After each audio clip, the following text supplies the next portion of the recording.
Dalawang bagyo na ang tinututukan ngayon ng Pag-asa. Bukod sa bagyong Hiner, nakapasok na rin sa Philippine Area of Responsibility ang bagyong Helen. Abangan ang latest tungkol sa mga bagyo, maya-maya lamang. Magkaibigan lang. Yan ang iginiit ni Sual, Pangasinan Mayor Liseldo Calugay nang usisain sa Senado ang ugnayan nila ni Alice Guo. Sa kabila yan ng pag-amin ng staff ni Guo na nakipag-ugnayan sila sa staff ni Calugay kaugnay ng pagpapanotaryo sa counter affidavit ni Guo. Lumabas din sa pagdinig na may dating PNP chief umanong tumulong kay Guo na makatakas. Narito ang aking report.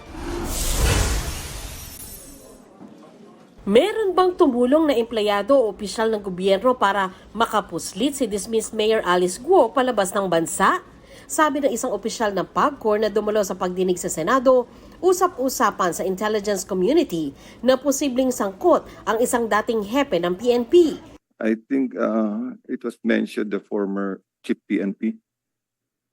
Which one? I don't know, ma'am, but former chief PNP daw.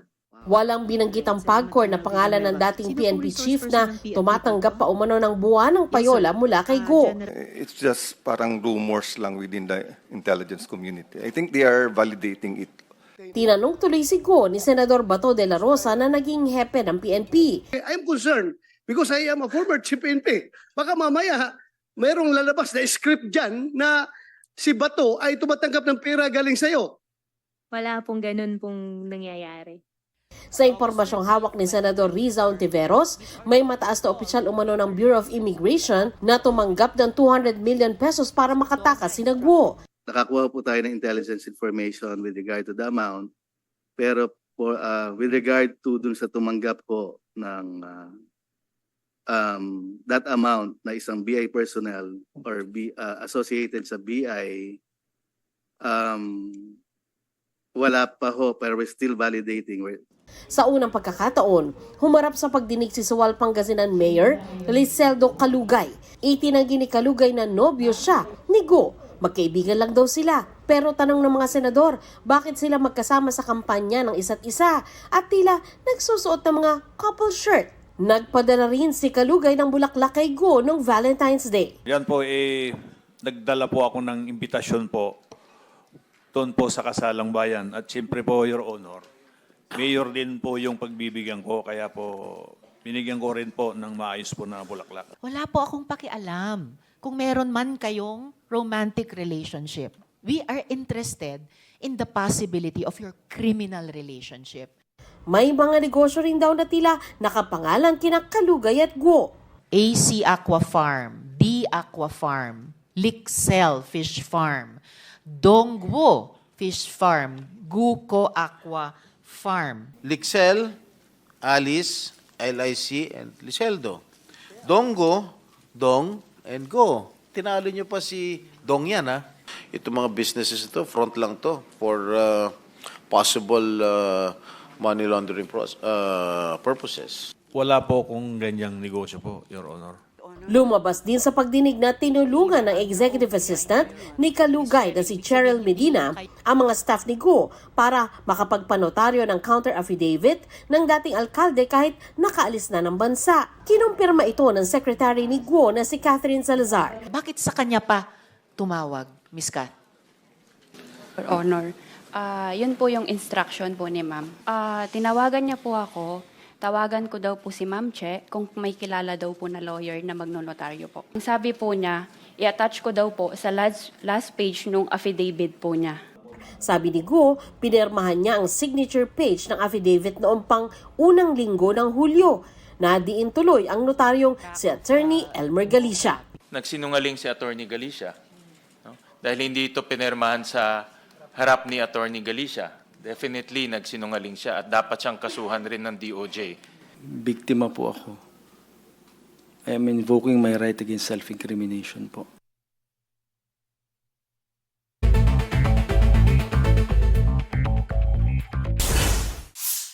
Ika-4 na kaso ng Mpox sa Quezon City, nakapasok pa sa trabaho kahit may sintomas na ayon sa QC Health Department.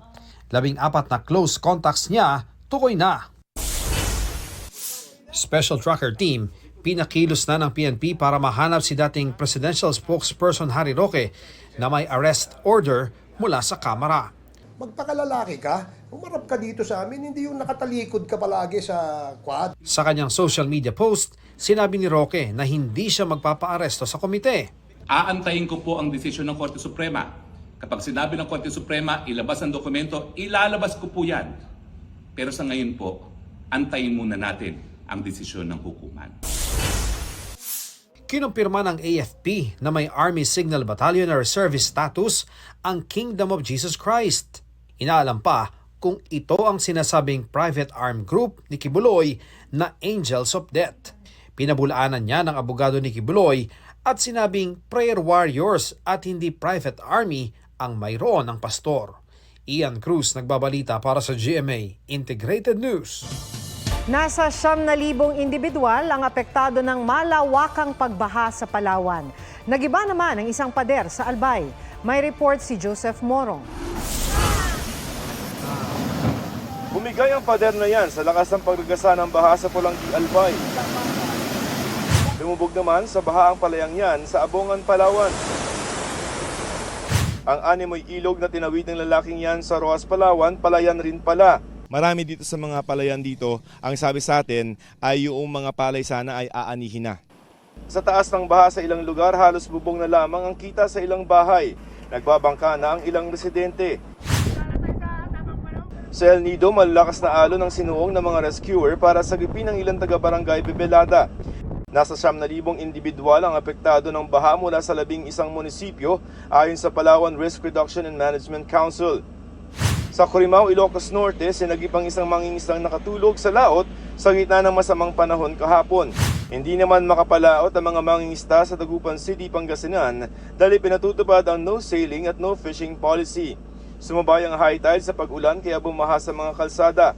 Pinasok na rin ang ilang bahay. Nagpakawala na ng tubig ang Magat Dam. Joseph Morong nagbabalita para sa GMA Integrated News. Dalawang bagyo na ang nasa loob ng Philippine Area of Responsibility. Sa 11 p.m. bulletin ng Pag-asa, wala nang nakataas na tropical cyclone wind signal dahil sa bagyong Hiner. Huli ang namataan, 355 kilometers west ng Bacnotan, La Union.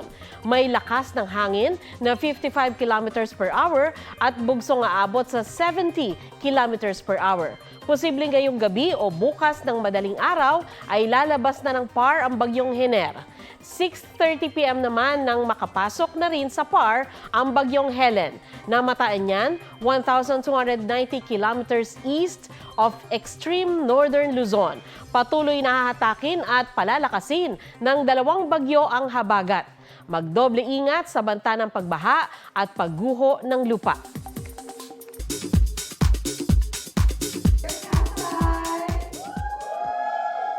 After 3 years, excited na nagbalik bansa ang Pinay leader ng Cat's Eye na si Sofia La Forteza. It's such an honor to be standing here in my hometown. This really is a dream come true. Home-cooked Pinoy dishes ang handa ng kanyang pamilya para sa grupo. Nasa bansa ang Cat's Eye para sa fan showcase bukas. Mabuhay, Philippines! Nabuo ang Cat's Eye mula sa survival reality show na The Debut Dream Academy. Kasama sa mga viral single nila ang Touch.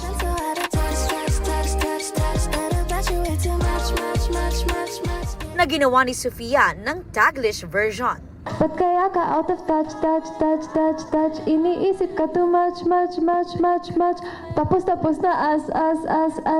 Ba't kaya ka out of touch? Sa'yo na sana ang my love, pero ikaw ay out of touch, touch, touch, touch, touch. And sila po yung nagpo-push sa akin. Dancer and content creator na Yana Guerrero, ibinahagi ang naging interaction nila ni BTS Jungkook sa TikTok. Sa mga comments and then liking videos. He would like some of my videos and also comment. Aubrey Carampel nagbabalita para sa GMA Integrated News.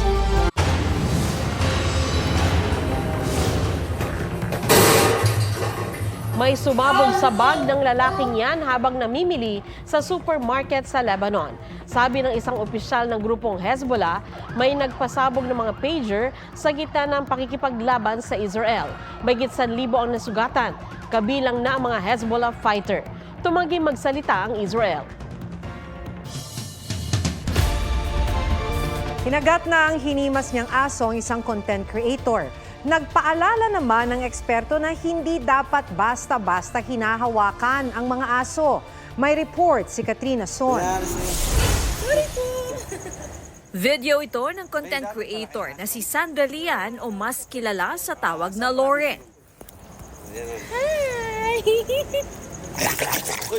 Nang makagat sa mukha ng isang canine ng isang hotel. While nung nandun ako, nagre-retouch ako. Pagtingin ko, lumalapit na sa akin yung guard at saka yung dog. Dahil mahilig siya sa aso, hindi siya nag-atubili na lapitan ng canine. Gagawin din daw sana niyang content, kaya inihanda niya ang cellphone camera.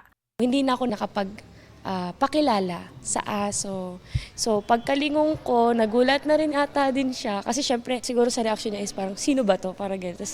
Tapos tsaka niya ako sinakmal sa mukha.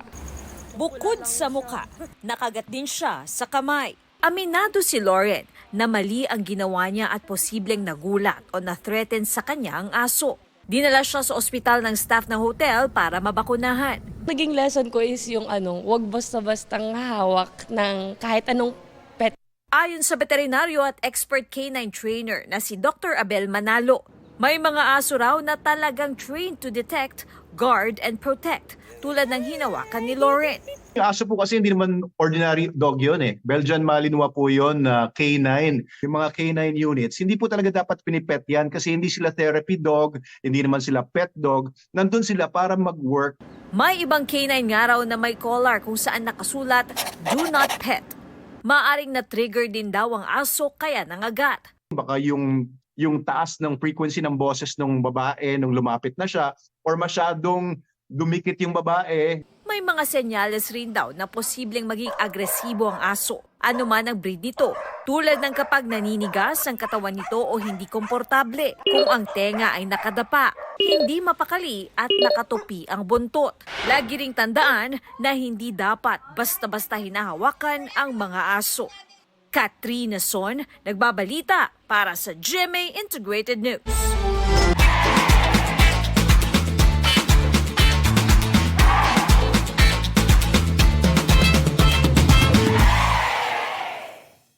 Huwag magpahuli sa mga balitang dapat ninyong malaman. Mag-subscribe sa GMA Integrated News sa YouTube. Sa mga kapuso abroad, subaybayan nyo kami sa GMA Pinoy TV at sa www.gmanews.tv.